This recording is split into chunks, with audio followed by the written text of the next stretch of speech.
Over a dozen members of independent presidential candidate Robert F. Kennedy Jr.'s family endorsed President Biden in Philadelphia today. Biden is wrapping up a three-day swing of the key battleground state. Our Weijia Jiang joins us now from the White House. And Weijia, what signal is the Biden campaign trying to send with these endorsements? Well, Nicole, I think the very fact that they had this announcement during a huge campaign event in Philadelphia shows how seriously Democrats are taking RFK Jr.'s run. I think earlier on it was easier to dismiss him, but he has been gaining traction. And they're not so much worried, of course, that he will win the presidency.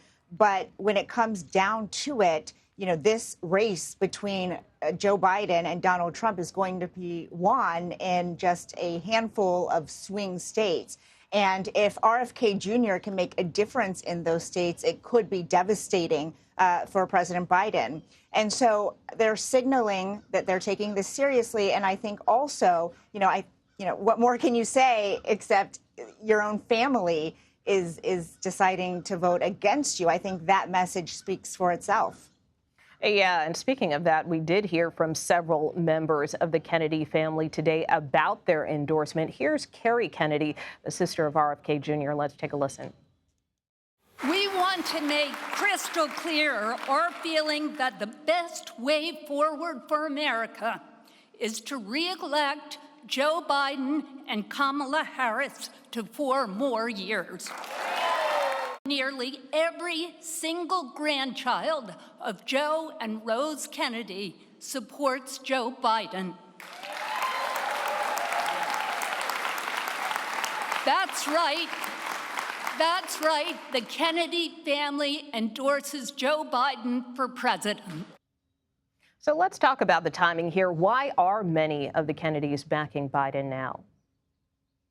Well, I think they have backed him for quite some time, but this is the first public endorsement. In fact, here in March, the president hosted more than 24 Kennedy family members, so they have a close bond. The president today recalled that both Robert F. Kennedy Jr. and, of course, John F. Kennedy were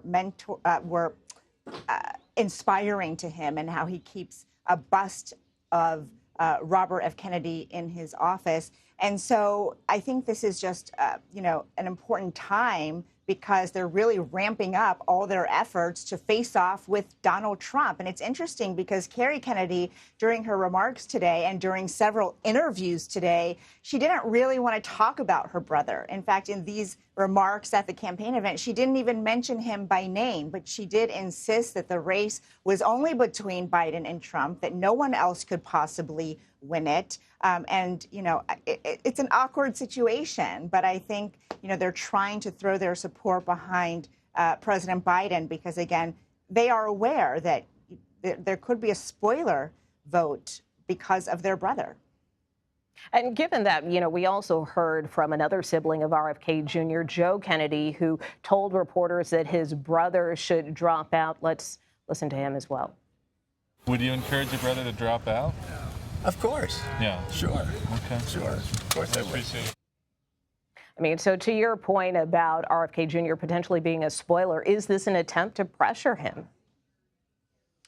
Well, certainly, these are public remarks, and it's one thing to say them in public. You have to wonder the conversations that they are having in private, too. This is a political dynasty. This is a family that is very familiar with races and with politics in the U.S. And so, it's hard to imagine that they aren't having private conversations with RFK Jr. too, but it does send a signal to their relative if they're even willing to say it in public. And also during that interview, the former congressman stressed that we have to do everything we can to make sure not a single vote is taken away from Biden. All right, Weijia Jiang at the White House, thank you so much.